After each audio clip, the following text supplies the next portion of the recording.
Hello and welcome. I'm Ramesh Ramachandran and you're watching a special broadcast here on DD India. We're calling it Namaste Trump Media Roundtable. Now, as the name suggests, I have with me a group of journalists to talk about US President Donald Trump's visit to India. Let me quickly introduce them to you. I have with me Mr. S Venkat Narayan, the President of the Foreign Correspondents Club of South Asia. Also with me is Mr. Munish Gupta, the Managing Editor and Chairman of PIO TV and Secretary of the Foreign Correspondents Club of South Asia. If you're wondering what PIO is, PIO stands for People of Indian Origin. Also with me is Mr. Sanjeev Miglani, the Bureau Chief of Reuters. All right, before we get into the discussion, just a quick word about the club itself.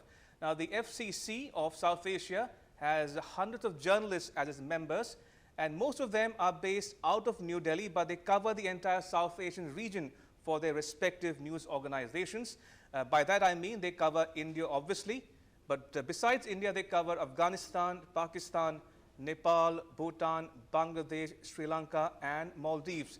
Now, the 8 countries I've mentioned are incidentally all members of the South Asian Association for Regional Cooperation, or SAARC.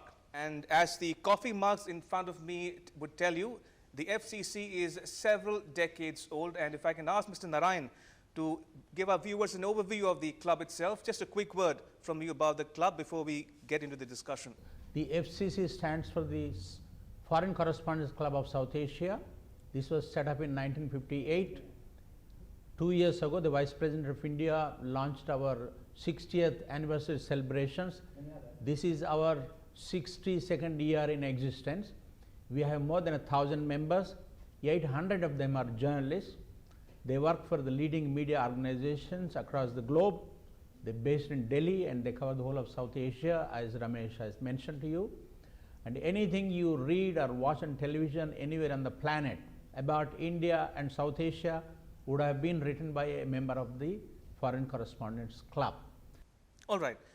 Now that you, the viewer, know who we are with, and where we are coming from, let me get into the Q&A part of this special broadcast. If I can come to you, Sanjeev, first. How is Reuters, being one of the largest agencies in the world, covering the Trump visit?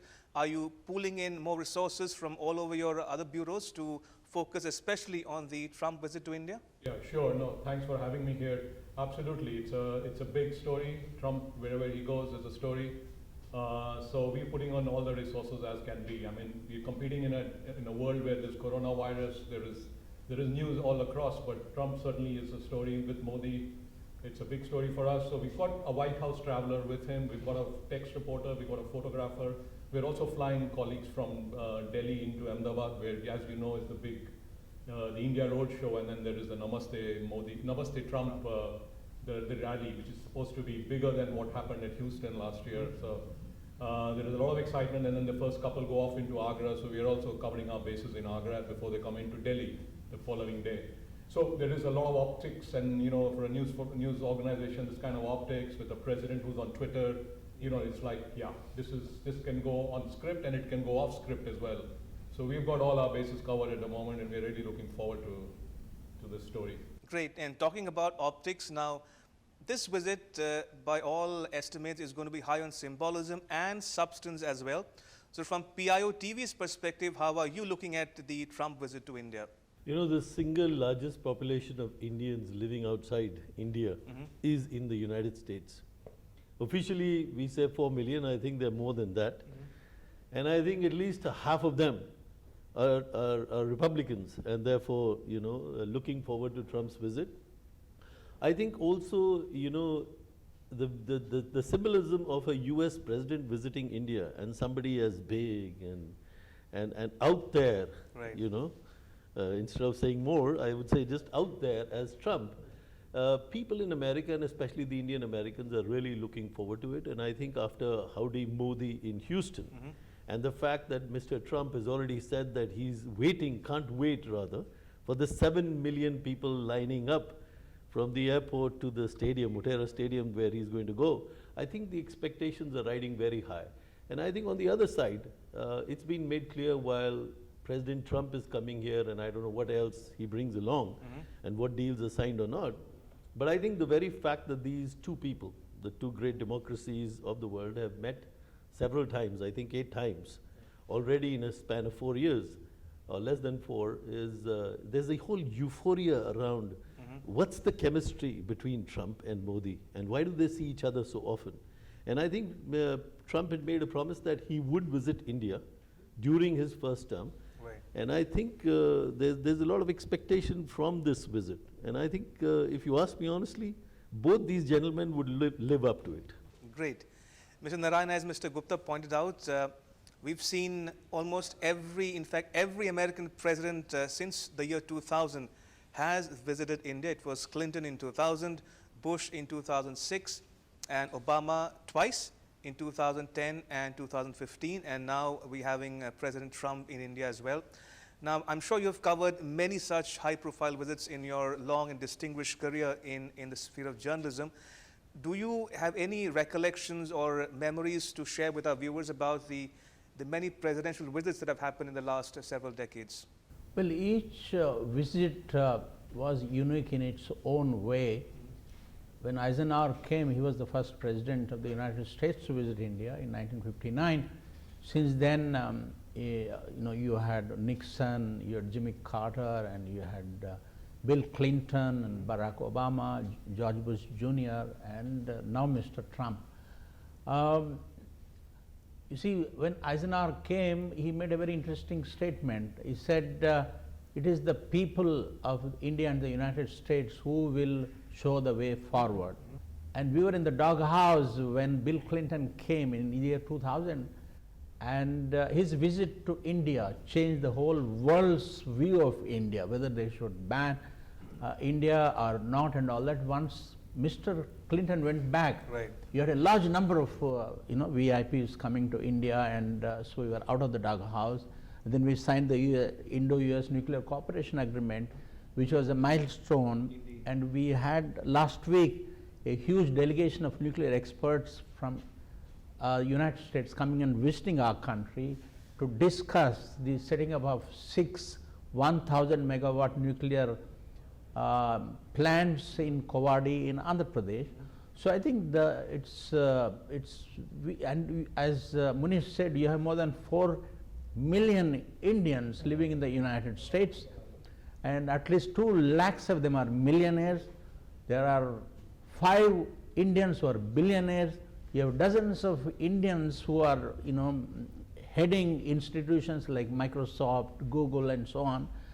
And every year, 200,000 Indian students go to study there, and it costs each one of them 42 lakhs of rupees. So our Indian boys and girls who go to America to study are spending 80,000 crores every year on educating themselves. Half of them stay back and the other half come back to India. And by the way, the Indian annual budget on education is only 36,000, you see. So we have a huge stake in the United States.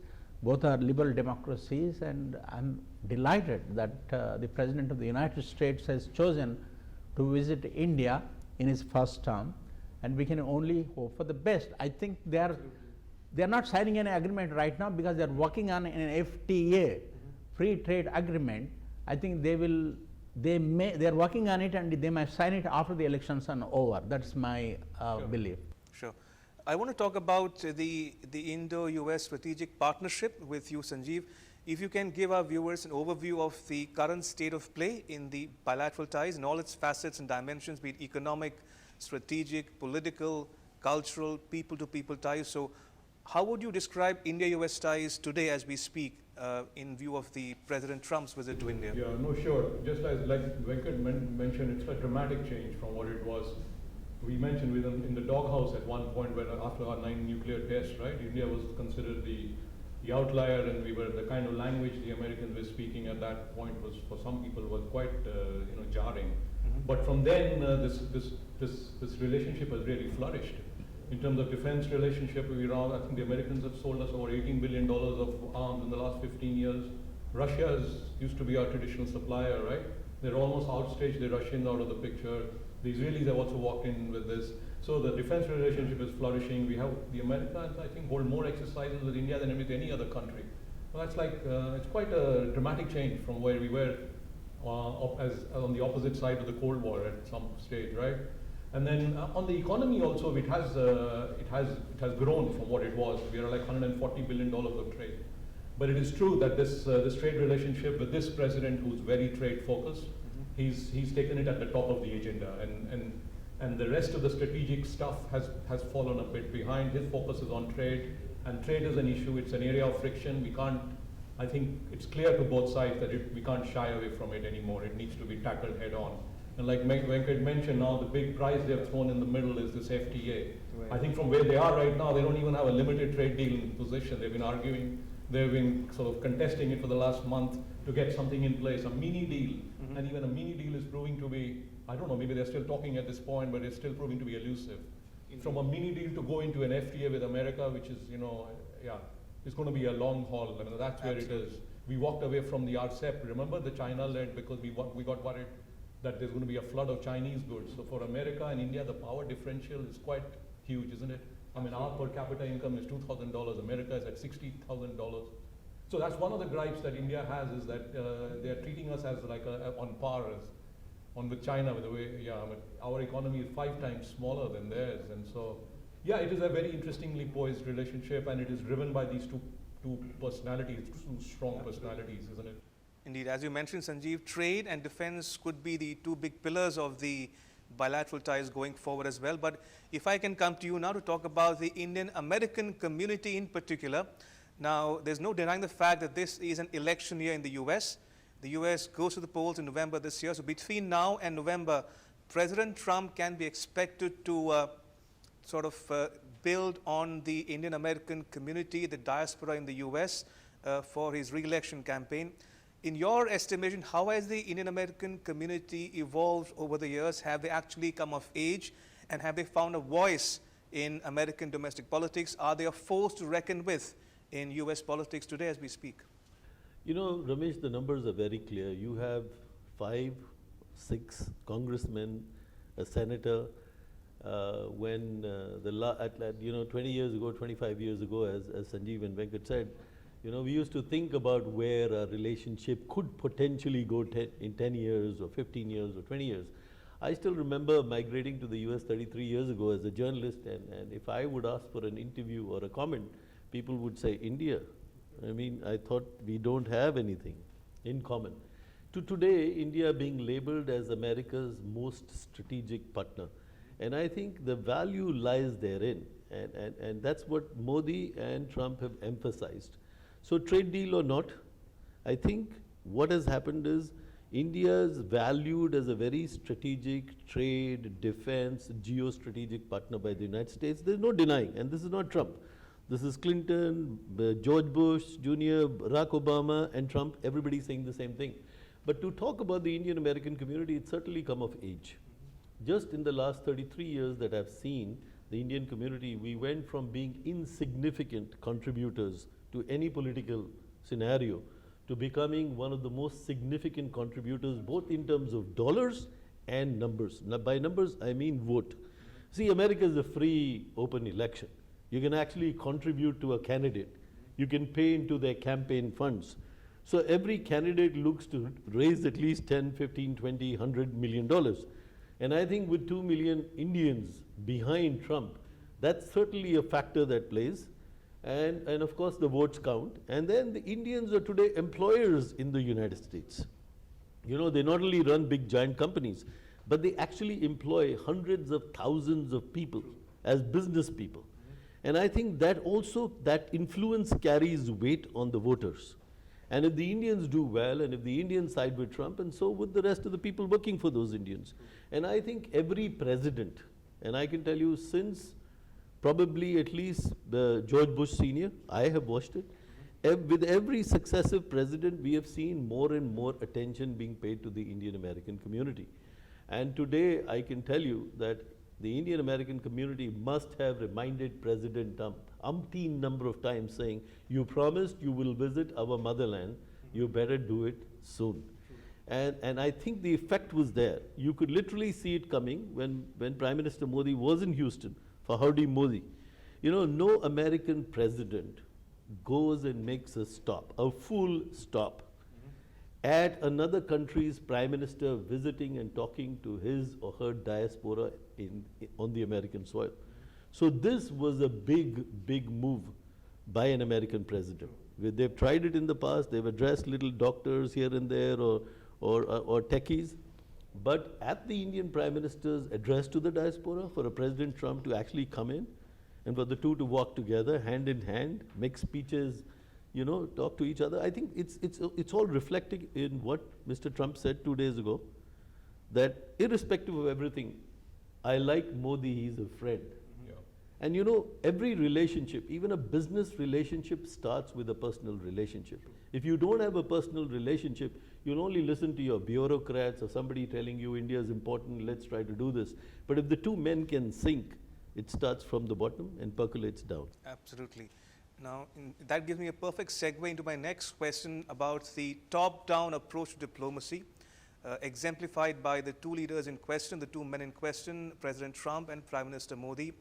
Mr. Venkat Narayan, how do you look at the personal chemistry or relationship between these two men, and does it augur well for the India-US ties going forward as well?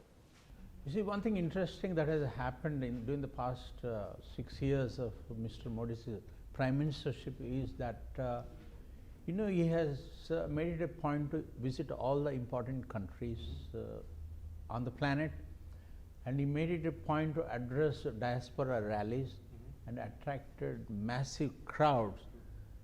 Politicians in Australia, Britain and America are not used to seeing such huge crowds. You know? They're happy with town hall meetings, but the way the Howdy Modi crowd gathered, and the fact that Mr. Trump is talking about, I'm expecting millions of people to show up and, you know, stuff. So these gentlemen think big, you know, they like, it's like Cecil B. DeMille, so 10 Commandments or Ben-Hur kind of movie. You know, they like spectacular things, and I think that's what is going to get it. And they go to see the Taj Mahal, and he's getting most important people of his cabinet with him. His wife is going to be there, his daughter, son-in-law. So, and the chemistry between these two leaders is very important. It is very, you know, satisfying to see the Indian Prime Minister establishing a personal rapport, not just with Mr. Trump, but all the other leaders of the P5 and even, you know, in the neighborhood and so on. And at the end of the day, if the two top leaders of any two countries have a rapport and a good relationship, it percolates down to the bureaucracy, and it's much simpler to get things done if they are initiated at the top than things from bottom going up and all that. So I would think that the fact that Mr. Trump likes to call himself a deal maker, and Mr. Modi has said, I'm a Gujarati, so I know what is business all about and all that. And if you remember, you know, when Joe Biden was the vice president, he made a speech in Bombay when he came here. He said there is scope for Indo-US trade to go up to $500 billion, that is 500 million. And our Foreign Secretary Harsh V. Singla said early this week that we are going to cross $150 billion trade. So we have still a long way to go, and given the fact that this Mr. Trump is likely to win the next term and Mr. Modi has 4 more years to go, I won't be surprised if the trade between the two countries becomes at least $300 billion, if not $500 billion. Indeed. Now, talking about how the West perceives India, I want to ask you, because you've traveled on assignments all over the world, in your estimation, in your personal experience as a journalist covering various assignments across the world, how has the Western perception of India changed in the last several decades, especially in the last few years under Prime Minister Modi? Are they seeing a more resurgent India in their media, in the way they talk about and think about India? No, absolutely. When I started, we used to I should remember that we had to make an effort to sell this India story. Every day we would pitch a story and, oh yeah, okay, we'll see. And there was a mindset of disasters, India as a disaster zone, as a disease zone. And those are the stories that worked, accidents, dramatic change from then. Now there is a huge appetite. There's a huge amount of, as you mentioned, economic interest in India. They want to know every facet of India, from the politics of it, from the media in India, the entertainment business. I mean, they want to know where India is shaping, what is the changes, and you know, Mr. Modi has actually personalized the thing, and so there is a lot of interest even more. You know, there are a few 5 or 6 leaders in the world who are strongmen, from Turkey's Erdogan to Abe in Japan, and Putin in Russia. He's seen in as one of those. So he's a very good story to write. So there is a lot of interest in him. India's a huge defense market. I mean, there is interest. I mean, the media has looked at India now in different angles. There are concerns over what's been going on. I mean, there is good and bad coverage as well in the foreign media. So, yeah, you wanted to come You in, know, please? I wanted to chime in on that. Sure. You know, it's about 13 years ago, after finishing my, my journey with ANI, I decided to start the People of Indian Origin Television because of the growing diaspora numbers.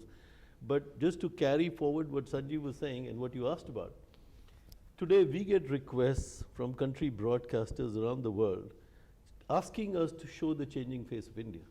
And that's become my tagline.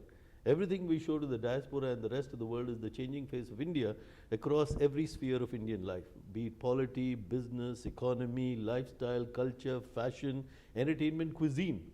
So there is that groundswell of interest in India.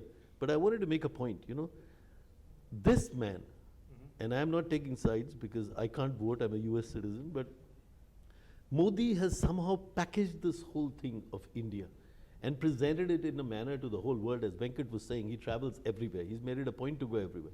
And he presents India, that somebody like a Trump, who's very American and is appealing to the American grassroots and the American masses, and that's the whole thing about his presidency, was able to pick up on that package and say, yes, now our friendship will develop something out of it. So like he said, the trade deal, so what if we don't sign?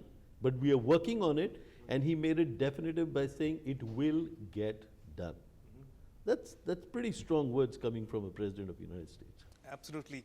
We have a lot of ground to cover, the bilateral strategic partnership, regional issues, but we'll come to that in a bit. But time for a very short break. Keep watching DD India for this very special broadcast called Namaste Trump Media Roundtable.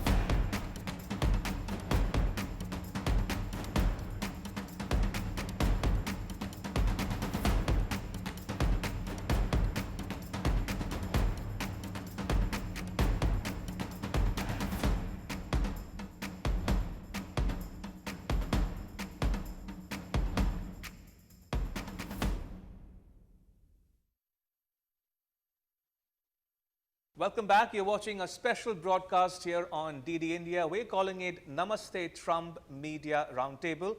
And I have with me 3 very special guests, Mr. S Venkat Narayan, the president of the Foreign Correspondents Club of South Asia. Also with me is Mr. Munish Gupta, the managing editor and chairman of PIO TV and secretary of the Foreign Correspondents Club of South Asia. And also with me is Mr. Sanjeev Miglani, bureau chief of Reuters, to talk about US President Donald Trump's visit to India. Mr. Venkat Narayan, if I can come to you now, we've spoken about the strategic partnership as a whole, but if I were to ask you to flesh out the specifics of the bilateral ties which might come up for discussion between the 2 leaders, President Trump and Prime Minister Modi, in your estimation, what might those issues be and any likely outcomes from their talks in New Delhi? The Minister of External Affairs spokesman said on Thursday that the 2 sides are making efforts to sign at least 5 agreements. True. And the nuclear experts, officials and Westinghouse people and our own Nuclear Corporation of India's delegations met and discussed. So nuclear cooperation will move forward in a big way. And in any case, we have Tiger Triumph, the trilateral annual military exercises, as Sanjeev has made it a point to mention. You know, I think we have more than 100 different issues on which both sides have, you know, regular contacts, and then you have the defense minister and external affairs minister of India and their US counterparts, you know, Rajnath Singh and Jaishankar were in Washington not long ago. So I think everything is working out very nicely. The Americans had withdrawn the general GPS, and we, the Indians, would like them to kind of revive them and all that. I'm sure something might be worked out because Mr. Trump says he's a deal maker, and let's hope something will happen. And Mr. Trump was saying India is always treating America unfairly, and he was very upset that their motorcycles are taxed very heavily. And Munjal, who manufactures Hero, said, well, you know, we are very happy to set up a joint production facility in India, and if that works out, Mr. Trump will have no excuse to complain about. But Mr. Trump wants India to not to buy any weaponry from Russia. I'm afraid that is not going to happen. They have to live with it, because, and we don't want to get into the game of, you know, rivalry with China. You know, we want to be friends with everybody, and I hope Mr. Trump realizes that, or any other country which is hoping that India will listen to them. No, we're an independent country. We are non-aligned. We want to be friends with everybody, and we don't want to, you know, antagonize anybody by siding one particular country, and so on. So I think a country that accounts for 1/5 of the global population, that's a very civilized way of looking at global politics, Ramesh. Right. And talking about the trade deal, and that's a work in progress.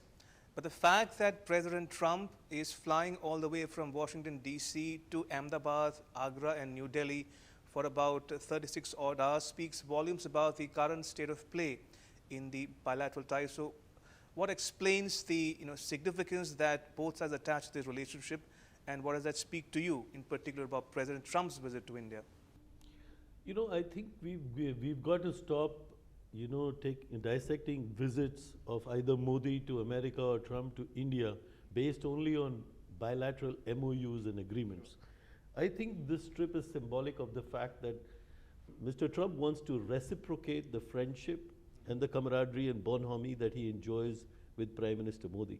And as I said before, you know, this will percolate down, and we can see the cascading effect. You know, we are looking at a trade deal being done, President saying it will get done. You know, they've got to work out things, and it's not going to be easy. As Sanjeev said, you know, it's never easy to do an FTA because there are nuances. But I think to put in 36 hours a Delhi visit, which is diplomatic and has all the, you know, the frills and the curtsies and the protocol, and then to go to Modi's home state, Gujarat, and to make a show of the biggest stadium in the world, which is almost done, together with Mr. Modi. And third, naturally, anybody who comes to India, and I think Mr. Trump is quite a charming, man. He can't bring, you know, his wife Miglani all the way and not show her the Taj Mahal as an expression of his own love to the lady. So I think it's packed in just right, and there would be a lot of symbolism that comes out of it.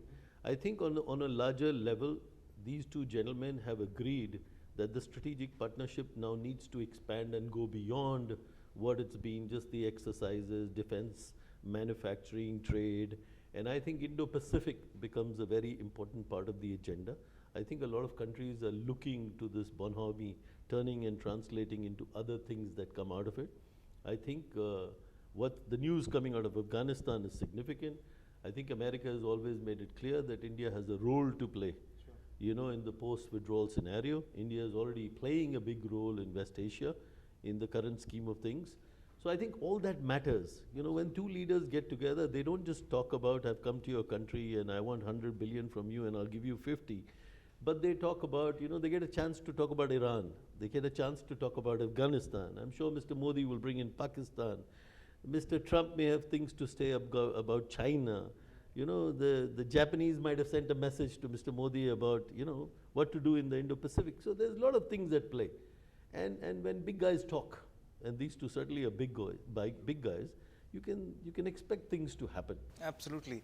And as you mentioned, when two principals meet, they can talk anything under the sun, and they essentially talk about the big picture ideas before them. And you mentioned China, so my next question to you, Sanjeev, would be about the Indo-Pacific region. Now, President Trump is the first American president to actually outline a detailed Indo-Pacific strategy. Now, in your estimation, how much of a discussion or focus might be there on the Indo-Pacific region, given the strategic congruence, to use that phrase, between India and the US on their priorities and interests in the wider Indo-Pacific region? Yeah, no, this absolutely feeds back to what when the rapprochement began between India and the United States, that seemed to be the foundational piece as a build India into an economic and a military counter, right? That was the sense. Right. To a giant who which was rising, and you could feel the rise of China across Asia, the weight of it. So in that extent, you look at the kind of purchases, the kind of weaponry the Indians are buying. There is a lot of focus on the seas, as you mentioned, and the very coinage has been turned into now an Indo-Pacific, right? The region, and India as a part of that, it becomes, right? So there is surveillance equipment. The Indian Navy is being built up slowly. So they would, from what we've been reporting all along, is that there is a lot of interest in America to have India play a bigger role. We have, like Venkat mentioned, we are in the area. We need to balance several factors around the area. We cannot be someone's. I think that's the general sense in India. We cannot be someone's, the sword arm. So we take a sort of a balanced approach. But I think that kind of conversation will probably be happening again. How much of a role can India play? How much militarily, in terms of our economic strength, do we have at this point? I mean, our defense budget is in no comparison to what China is. So there's Japan also in the mix, isn't it? India, Japan, and the Americans. They're bringing in Australia also in this kind of. So there is that, there is this thing, sort of a contest going on without saying in so many words. And I'm sure they will talk about what you mentioned, the Belt and Road Advance. It's such a big project that China has. It concerns many countries, right? There are smaller countries that are going into debt, like we saw in Sri Lanka, Maldives, and I think there is a gentle sense of pushback. But perhaps many countries can't match the billions of dollars that the Chinese can unleash, right? So I think these are the conversations that you mentioned. This will probably be, I'm not sure what they will come at, but this is sort of the ongoing. Indeed. Mr. Venkat Narayan, when we talk about the Indo-Pacific region, one can't help but also discuss about as Sanjeev mentioned, the Belt and Road Initiative by President Xi Jinping of China. Now, the US has come out with an alternative called the Blue Dot Initiative, where they have cooperation on infrastructure projects in this region. We also seen the India-Japan cooperation on the Asia-Africa Growth Corridor. So a lot of trilaterals and plurilaterals happening on the margins of some of these issues. How do you look at the trilateral cooperation among Japan, India, and the US shaping up in the next few years? I believe that everybody should get together and not try and do any rivalry kind of this thing, and see what is the best in all the three projects and take it forward. I think that is the best way of going about it.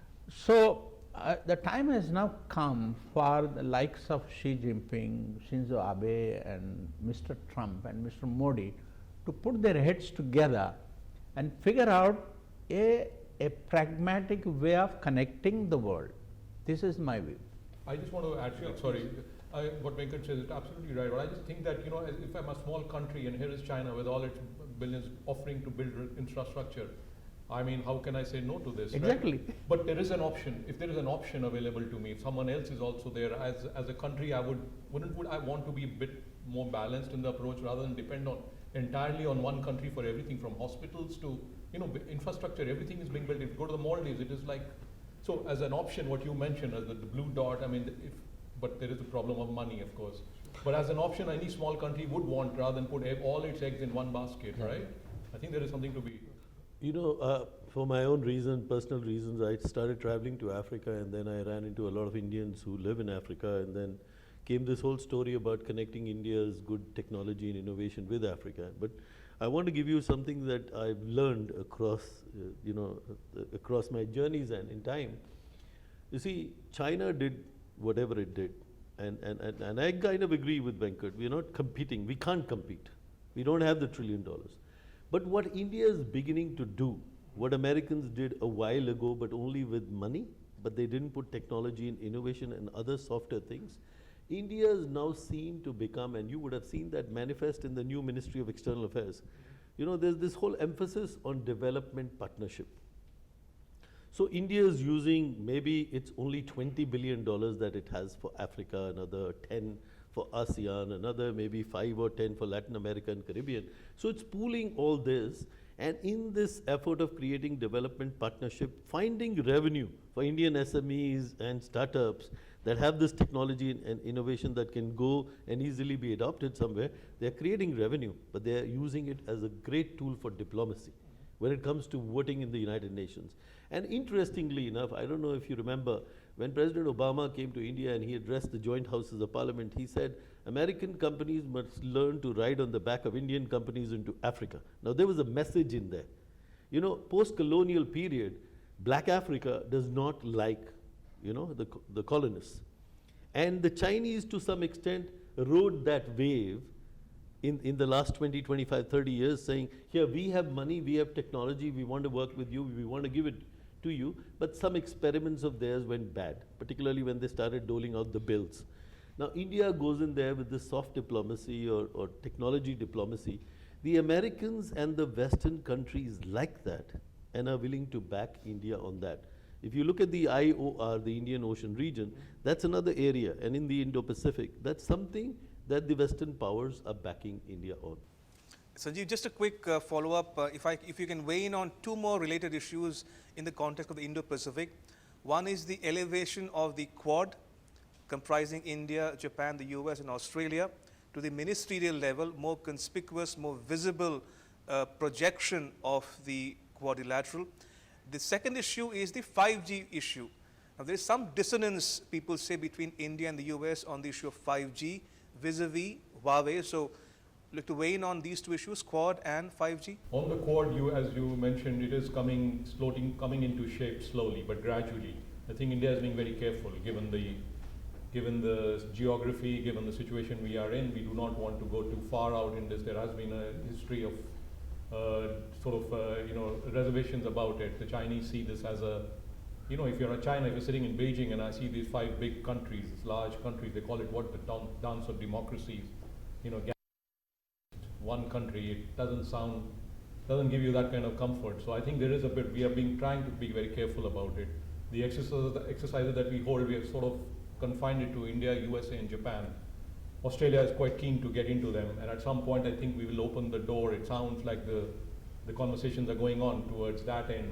But there is that balance that we have to strike again, and then so I think that is part of the conversation they will have. The Americans are clearly very clear that they want, as you mentioned, Afghanistan, their approach is slowly to pull out, to leave it to, and Trump is particularly keen on that kind of sort of American role, that America has to look after itself and countries have to pay for security, right? He's been making it to tell the Europeans and the South Koreans to sort of look after their security. So I think at some point this thing will drop on India, and you've got to sort of, stand up to the region. You mentioned on Huawei, right? Huawei is an area of concern for everyone. The Americans are very clear that this is a company that has got ties into the Chinese military establishment, and so they do not want them to be involved in any 5G network. But we have sort of agonized over the decision, as I can see it, over the last 1 year, and finally we allowed them trials. I think we are allowing them to get into trials, but we haven't taken any calls beyond that. There was some concern that if they were allowed into trials as well or not, but I think we are allowing the Chinese sort of level space, equal level playing field, and then perhaps take a call on whether we choose them or not. Yeah. Fair point. Time for a very short break. When we come back, we'll discuss about more regional issues, including Afghanistan, and how President Trump and Prime Minister Modi have harnessed the power of social media to their advantage. More when we come back. Stay tuned to DD India for this special broadcast called Namaste Trump Media Roundtable.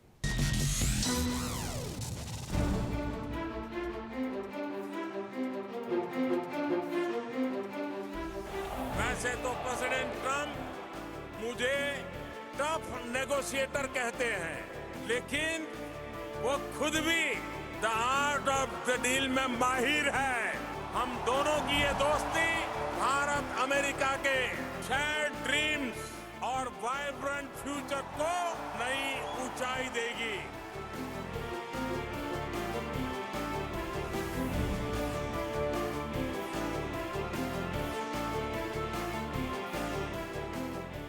You have never had a better friend as president than President Donald Trump. The Prime Minister knows that.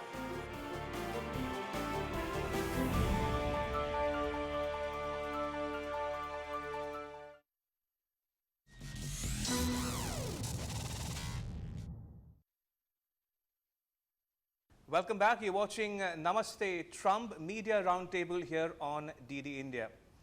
Right. I want to talk a bit about other regional issues, including Afghanistan, in the last segment of this special broadcast. Mr. Venkat Narayan, now Afghanistan is in the news for the potential US-Taliban peace deal, which might have implications for India, Indian interests in Afghanistan. How do you see or read the implications of this deal on India going forward?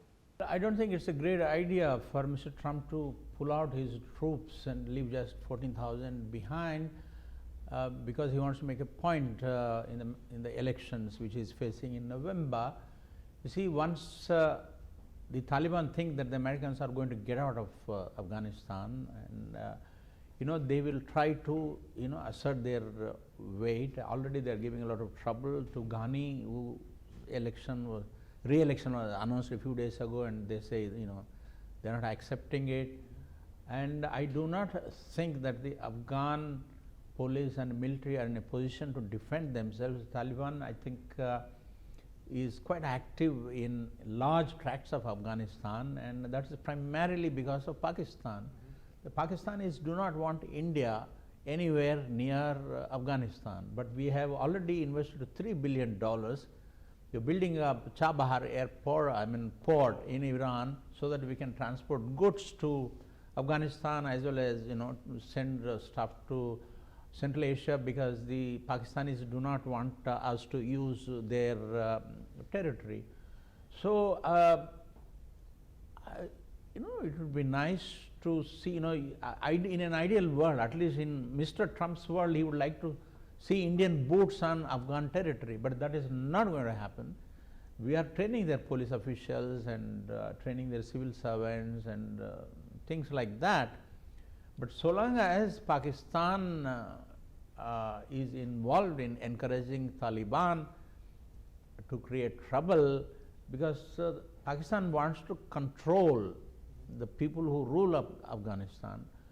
So, and the Afghans, history shows, never liked being controlled by anybody, So it's a very dicey kind of situation. If the Americans really leave that territory, Afghanistan is going to be in a lot of trouble, and that is going to, Taliban coming to power in Afghanistan will clearly mean that Pakistan will get an upper hand.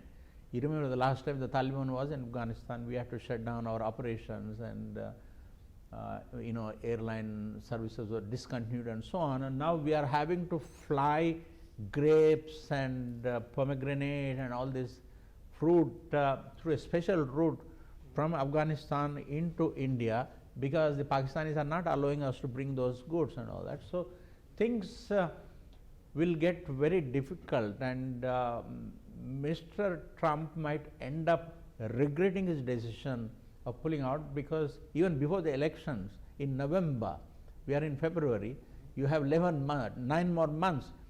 If the American soldiers and the international security force pull out in the next 2-3 months, you can expect mayhem in Taliban. And Mr. Trump will say, what did I do? I'm afraid that's my feeling. Fair enough. Mr. Gupta, now talking about India-US ties, I remember Prime Minister Modi in his first term, when he visited the US, he spoke about India overcoming the hesitations of history. And soon thereafter, we saw the US designate India as a major defense partner.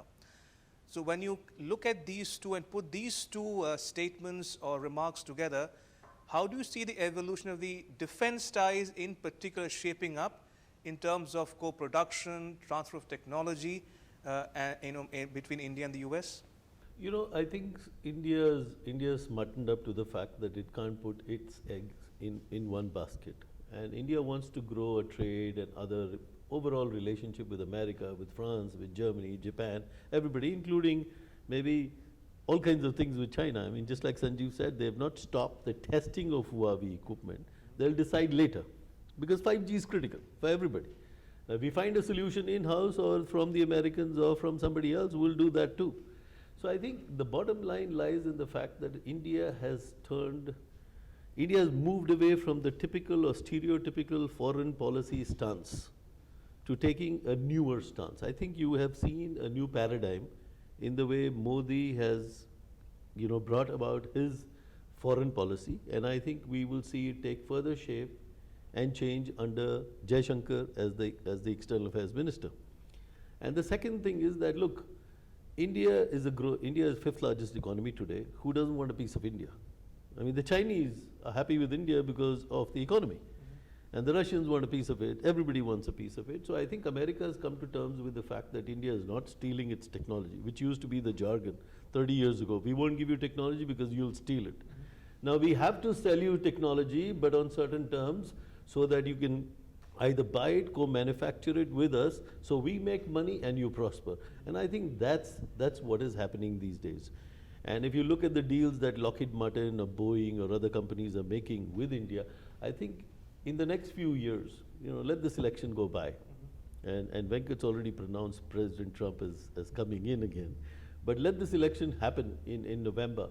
I think you'll see a lot of manufacturing, co-production actually take place across the board on technology. You might see some firms pulling out of China, coming into India for a variety of reasons. I wouldn't call them only political, but for a variety of reasons. And I think India is also coming to terms with, and so is America, on the stuck up, the stalemate of intellectual property rights. Gentlemen, I'm completely running out of time. So one last question to all three of you, starting with you, Sanjeev. And that's to do with the two leaders, Trump and Modi, harnessing the power of social media. They are prolific on Twitter, on Facebook, on Instagram. How do you see their love for social media and how that helps them connect with people at large in the US and India as well? I mean, the US president sometimes breaks major news on Twitter. I mean, his Twitter is watched like we have 24-hour staffing just to watch. Sometimes it breaks at 2 a.m. in the US night, so we have people in Bangalore also watching this at every stage, and it can, there are like headlines are generated. So yeah, he's using the power of Twitter, absolutely. He connects directly. The other day he said he had the largest number of followers on Facebook, followed by Prime Minister Modi at number 2. And our Prime Minister has also been very, he's relied entirely on social media to communicate. This is, they're connecting to India. I guess, to look at India, there's such a young population. So many people are on social media. It's such an explosion here. So they prefer to connect to them directly rather than through the press, the traditional press. Indeed. Mr. Gupta, your thoughts on these are not very traditional presidents. If you look at Mr. Modi or Mr. Trump, they're not the typical heads of state. They have always been people's persons, and that's why this affinity with social media. And they're also very big, boisterous, affable, gregarious personalities.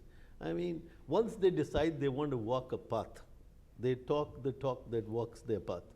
So I think it's important for people like them to use the social media. The power of social media is known to all of us. We all use it. Media uses it too. I want to promote PIOT, I'd use Facebook and YouTube. So why wouldn't a head of state or government?